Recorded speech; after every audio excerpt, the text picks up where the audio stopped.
Is it just me, or has the 7 deadly sins gotten a lot darker in this arc, or these last 10 to 15 chapters? This shit right here, this chapter, chapter 94 of Nanatsu no Taizai, took the series to an entirely different level. We had a bunch of deaths, gruesome deaths, slaughter in this chapter. It just shows you the power Hendrickson has at this moment. What type of power he has, what type of power he wields. That's what this chapter really demonstrates. In this chapter, we see Hauser have half of his body, like, gone. Like, he has a giant ass hole in him, like Hendrickson had, like, a couple chapters back. Hauser is not Hendrickson. He's not part demon. We just had a character death. Multiple character deaths in this. Gauther, one of the 7 deadly sins. We see him attack Hendrickson in this chapter. He uses rewrite light, if I'm correct.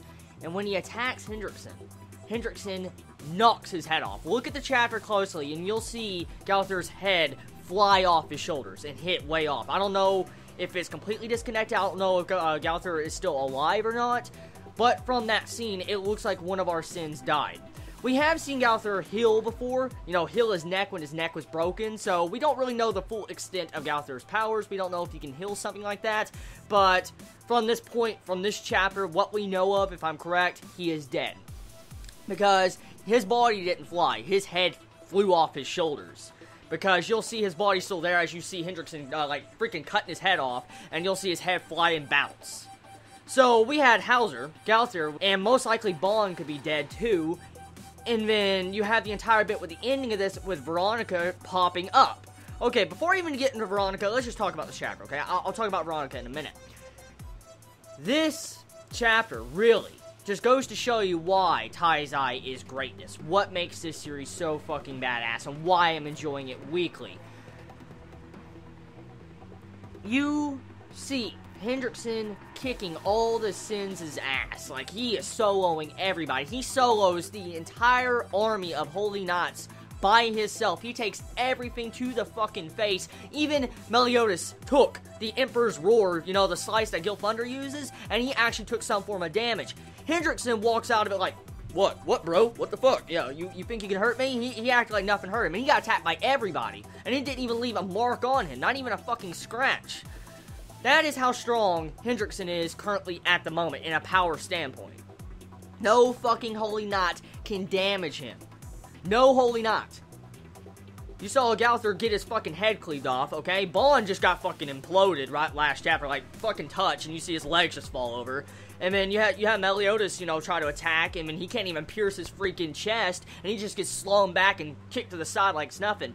Speaking of that, did you see the speed of Hendrickson in this chapter? The speed he has right now is fucking unreal. I thought Meliodas was freaking crazy fast a couple chapters ago when he was fighting Hendrickson, but now he's pulling off these crazy, insane, speedy moves. Like, he grabs 2 fucking Holy Knights, and he zooms over there and rips their heads off, spinning upside fucking down, holding their heads in his hands like this, and you see him upside down spinning, and they were in mid-conversation, and he fucked them up like that.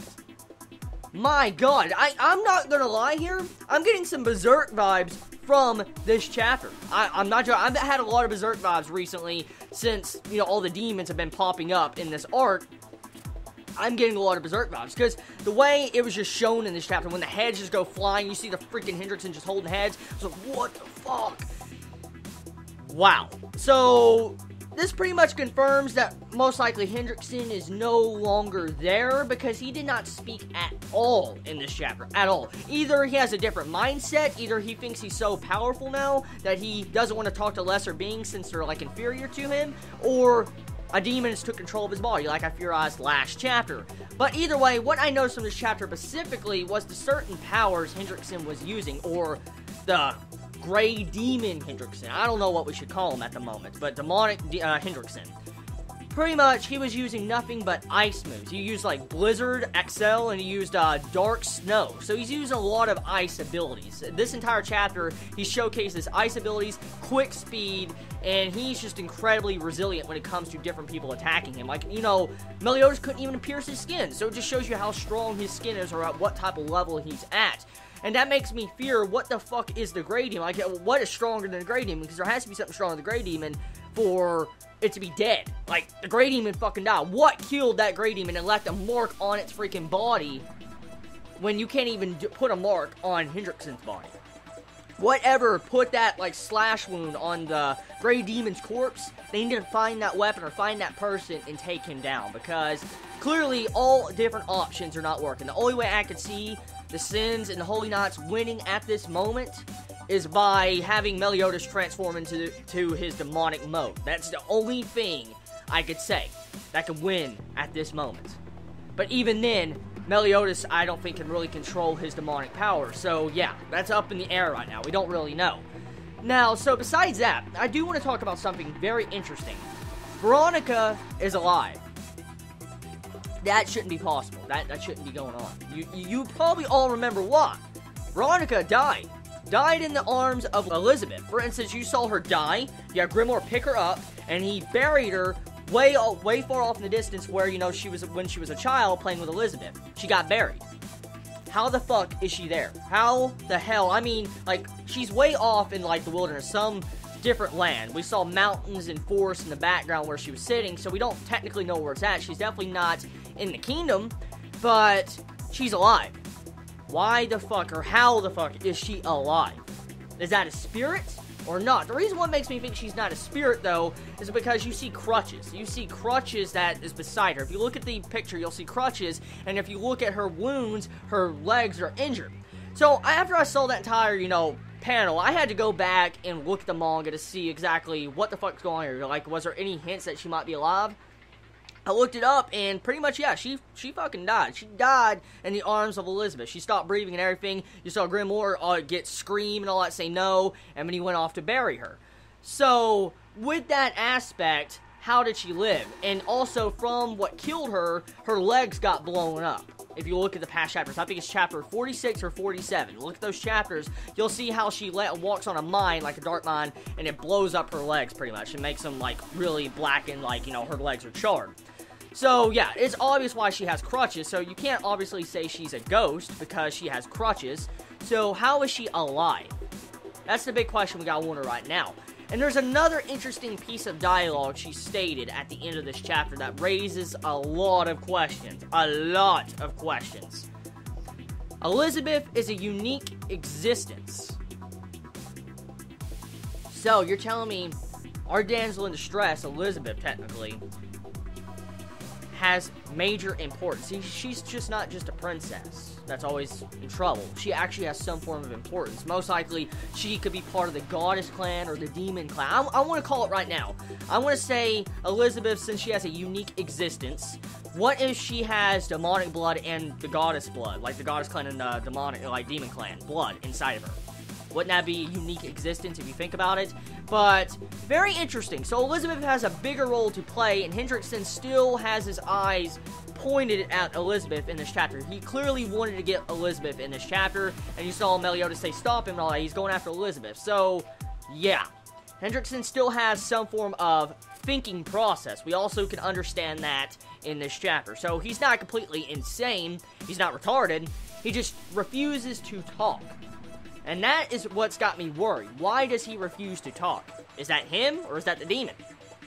Oh yes, Meliodas also states in this chapter saying that he's no longer human. He's no longer existing as a human anymore. He's just a demon. So I'm guessing all traces of his humanity is gone. Is Hendrickson the final villain?